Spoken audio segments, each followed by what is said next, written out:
এই বেটা, তোরে কি মানুষ সুদর্শন পুরুষ বলে? তোরে তো মানুষ হিজড়া বলে। তুই নিজেরে নিজে কিসের সুদর্শন বলে মনে করিস? আরে তোর থেকে কত হাজার হাজার সুন্দর সুদর্শন পুরুষ বাংলাদেশে আছে। তোর তো মেকআপ করতে করতে দেখা গেল তোর চেহারার ফেস কাটিংই নষ্ট হয়ে গেছে। যেমন আমাদের বর্তমান বাংলাদেশের নায়ক শাকিব খান। আরে বেটা, শাকিব খানের কাছে তুই কিছু, তোর নাই পাছা নাই, তোর মাজা নাই, তোর পেট নাই, তোর বুক নাই, তোর আবার কিসের সুন্দর সুদর্শন? তুই আবার নিজেকে বলে শাহরুখ খান পর্যায়ে নিয়ে গেছিস।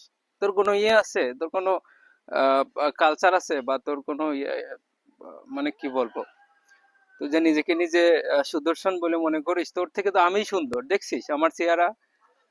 আমি যে অসুন্দর, তারপর তো আমার কাছে মনে হচ্ছে তোর থেকে আমি সুন্দর। আমার কোনো মেকআপ নাই, আমার কোনো চেহারার কাটিং নাই, আর তুই নিজেকে নিজে বলিস আমি সুদর্শন পুরুষ, বাংলাদেশের একমাত্র পুরুষ আমি। আর বেটা, তুই নিজেকে মেকআপ ছাড়া তুই নিজেকে আয় দেখাই, দেখা ক্যামেরার সামনে দেখা, যে তোরে কুকুরের পাছার মতো লাগবে। বেটা, তুই নিজেকে নিজে সংশোধন কর, নাইলে মানুষ তো তোকে আহ হিজলাও তো বলে না। হিজলার পরে কি আছে সেটা হয়তো মানুষ তোকে বলে, তুই কমেন্টে দেখিস না? বেটা, তুই নিজেকে নিজে পরিবর্তন কর, মানুষের সুনাম অর্জন কর, তারপরে বলে যে আমি নিজে সুদর্শন পুরুষ, যেন মানুষ তোকে ভালো বলে। বেটা।